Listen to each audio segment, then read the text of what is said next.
안녕하십니까. 박상규의 직설 3월 15일 토요일 방송 시작합니다. 윤 대통령 탄핵 선고가 21일 금요일에 나올 가능성이 커졌습니다. 현재 분위기는 8대0 인용을 주장하는 좌파 재판관들이 정형식, 조한창, 김복형 등 기각이나 각하를 주장하는 보수 재판관들을 전방위로 압박하고 설득하고 있는 그런 단계라고 알려지고 있습니다. 특히 마은혁은 인용 절대 우세로 나온 갤럽 등의 여론조사 수치와 최근 이재명 민주당의 파상적인 공세, 그리고 감사원장과 검사 3명의 8대0 기각을 마치 큰 양보라도 한 것처럼 내세우면서 국론 분열을 막기 위해서 윤 대통령 선고도 전원일치, 그것도 인용으로 가야 하지 않겠느냐고 분위기를 몰아가고 있다고 합니다. 헌재가 최재해 감사원장에 대한 탄핵을 8대0으로 전원일치로 기각할 때 이미선, 정정미, 정기혜선 등 좌파 여성재판관 3명은 최 원장이 법을 어긴 건 맞지만 파면에 이를 정도로 중대하지는 않다는 별개의 의견을 냈었습니다. 이때 문형배는 동참하지 않았죠. 저는 처음에 이 상황을 윤 대통령 탄핵 선고에 유리한 정황이다, 이렇게 판단을 했었습니다. 그런데 시간이 지날수록 이곳저곳의 얘기를 종합해 보면 문형배의 이 행동은 윤 대통령 선고를 전원일치 파면, 그러니까 전원일치 인용으로 몰아가기 위한 바둑으로 치면 사전포석, 축구로 치면 일종의 빌드업 전술이었다는 생각이 강해지고 있습니다. 문형배의 제대로 된 꼼수였다는 얘기죠. 윤 대통령 탄핵 심판은 14일 금요일을 기점으로 역대 최장 기록을 이미 갈아치웠습니다. 노무현의 64일, 박근혜 전 대통령의 92일 심판 기록을 이미 넘어섰고요. 오늘부터 계속 그 신기록을 연장하고 있는 겁니다. 이제 이 탄핵 심판이 얼마나 길어질 것인가, 이것은 큰 의미가 없습니다. 이제는 그 선고의 내용이 어떻게 될 것인가가 정말 중차대해졌다고 할 수 있습니다. 가짜 뉴스들도요, 아주 지금 심해지고 있어요. 원래 많이 나왔지만 이게 지금 이재명 민주당 발로 또 발 없는 그런 좌파들의 그 온갖 허위 과장, 선전, 선동, 가짜 뉴스가 정말 폭발적으로 늘어나고 있습니다. 대표적인 것들 중에 하나가 헌재가 당사자 이 선고기일 통지를 안 하고, 다시 말해 윤 대통령 측에, 윤 대통령에게 아예 알리지도 않고 선고기일을 정하고 선고해버릴 수 있다. 또 아예 뭐 이런 거 저도 받아봤는데, 무슨 긴급 속보, 몇 월 며칠 탄핵 선고, 뭐 이런 게 이제 짧은 문자 메시지로 막 오는 거예요. 그러면 화들짝 놀라죠. 그런데 이게 이제 우파 진영에도 흘리면 이게 뭐 큰 뉴스라도 된 것처럼 여러분들이 또 퍼나르거든요. 그럼 이걸 보고 야, 이거 선고가 며칠 난대, 뭐 이렇게 되는 분위기, 이걸 노리고 이런 뉴스들을 지금 막 돌리고 있습니다. 그런데요, 이 절대 휘둘리지 마시기 바랍니다. 일단요, 당사자 기일 통지, 이건 법에 명시된 의무사항입니다. 이걸 안 하고 갈 수는 없어요. 그런데 하도 불안하니까 이런 얘기를 하면 믿어버리게 되는 그런 점을 지금 노리고 있다는 얘기입니다. 그러면 아이고 다 끝장났네, 이러면서 그 약화를 노리는 것이죠. 이게 지금 먹히고 있는 증거가 지금 여기저기서 보이고 있습니다. 팩트로만 제가 좀 따져드리겠습니다. 먼저 17일 월요일에 선고기일을 지정할 수 있습니다. 그 경우 선고일은 이르면 19일 수요일이 될 수도 있죠. 이게 가짜뉴스 중에 하나예요. 하지만 노무현 때는 화요일에 공지해서 사흘 뒤인 금요일에 선고를 했습니다. 또 박근혜 전 대통령 때는 수요일 날 공지해서 금요일에 선고했습니다. 그러니까 사흘이나 이틀이 걸렸다는 얘기입니다. 그래서 이 관행적으로 그 정도의 시간 간격, 인터벌을 둘 것이라는 것은 분명하죠. 또 헌재가 18일에는요 이미 박성재 법무장관의 이 변론 기일 1차 변론을 예정해 놓고 있어요. 그러니까 원래는 그때까지 날짜를 쭉 비워놨기 때문에 그 전에 뭐 17일 전에 할 것이라는 얘기가 파다했었죠. 일단 이건 다 깨진 겁니다. 그러니까 가짜뉴스도 있고 또 지금 헌재 안에서 경론이 벌어지고 있어서 말씀드린 대로 뭐 인용을 하자는 분위기가 많은 건 사실인데 또 뭐 여기저기서 뭐 투표를 했는데 법조인들은 뭐 8대 뭐 2로 인용을 한다든지 무슨 법조 기자단에서도 뭐 그렇게 표가 나왔다느냐는지 일부 보수 무슨 뭐 칼럼니스트도 인용에 손을 들었다느니 이런 것들이 지금 전부 여론 선동이기도 하고요. 그런 분위기로 지금 이쪽의 기선을 제압하려는 그런 움직임이 지금 많습니다.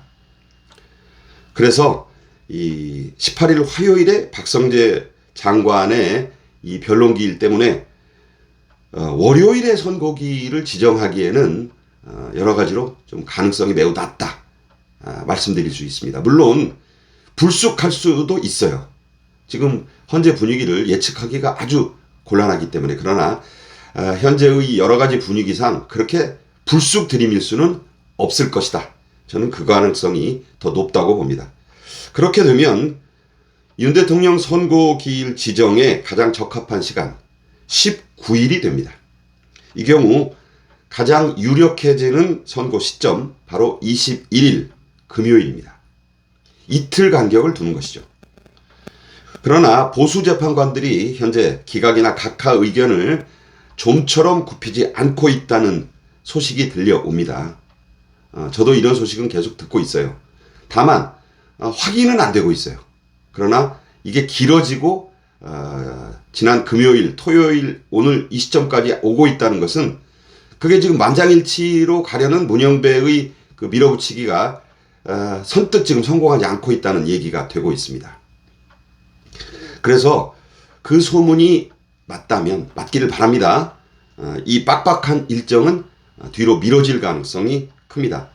그래서 제가 말씀드린 3월 28일 금요일까지 가거나 4월 초까지 갈 수도 있다. 이것도 살아있는 시나리오예요. 다만 여론전 그리고 장외 집회의 열기 이런 것들이 지금 마지막 변수로 남아 있습니다. 보수 우파는요 이 시나리오에 사활을 걸어야 합니다. 문영배와 좌파 재판관들은 한덕수 대행의 선고를 윤 대통령과 동시에 하거나 그 뒤로 미루는데 지금 사력을 다하고 있습니다. 왜냐하면 한대행 탄핵은 기각이 매우 유력하기 때문에 이걸 먼저 하면 그 뒤에 나오게 될 윤 대통령 탄핵 심판에 매우 큰 영향을 줄 수 있죠. 예단을 주는 겁니다. 그래서 이게 싫겠죠. 그런 일을 피하고 싶기 때문에 좌파들은 다 잡아놓은 지금 인용 분위기, 물론 다 잡아놨다고 지금 생각하고 밀어붙이고 있는 거니까 그게 뒤집힐 수 있다는 우려를 지금 많이 하고 있어요. 그래서 한대행 선고는 우파 재판관들을 지금 계속 설득해서 이게 매우 중요하다. 왜냐하면 윤 대통령이 탄핵이 만약 된다면 그날부터 국정 2인자가 누가 되느냐는 좌파들에게 매우 중요합니다. 그래서 이걸 지금 동시에 하거나 뒤로 미루는데도 사활을 걸고 총력을 다하고 있다. 이렇게 보시면 됩니다. 40여 개 헌재 입성에 대한 좌파들의 집착, 공세도 결코 수그러들지 않고 있습니다. 최상목 대행이 어제 명태균 특검법에 대한 거부권을 행사했죠. 그러자 민주당 원내대표 박찬대가 최 대행을 최 부총리라고 여러 번 부르면서 깎아내린 거죠. 최 부총리가 내란 공범임을 인정한 것이다. 헌재 결정에도 위헌 위법 행위를 일삼고 내란 수사를 방해한 죗값을 치르게 될 것이라고 길길이 날뛰었습니다. 아니 무슨 내란이에요. 내란은 지금 이 헌재 심판에 올라오지도 않았는데 계속 내란 수괴고 내란 공범이고 내란입니다. 그러니까 이게 완전히 지금 이중 플레이를 하고 있는 거예요. 자, 이재명 민주당과 좌파 야당들 현재 윤 대통령 탄핵 인용을 지금 촉구하는 팩스를 여러 경로로 마구 지금 보내고 있습니다. 그런데 그 숫자가 탄핵을 반대하는 우파들의 팩스보다 훨씬 많다고 합니다. 나이 드신 어른들이 많기 때문에 팩스 보내는데 익숙치 않은 건지 이것도 매우 걱정스러운 대목이죠. 좌파와 기존 레거시 언론들의 논조도 다시 바뀌고 있습니다. 약속이라도 한 듯 헌재 결정에 무조건 승복해야 한다는 기사와 사설, 칼럼들을 쏟아내고 있습니다. 당연한 말로 균형을 잡는 것처럼 보이지만요. 이거 사실은 인용 결정이 날 테니까 우파들은 받아들이고 소란을 일으키지 말라는 그런 경고이기도 합니다. 잘 보셔야 합니다. 이런 기사들. 이번 토요일 장애 집회는 이런 건곤일척의 분위기 속에 치러지는 최후의 결전 같은 느낌이 듭니다. 저는 신자는 아니에요. 하지만 요한계시록에 나오는 아마겟돈, 즉 선과 악의 세력이 싸우는 최후의 전쟁터란 생각을 하고 있습니다.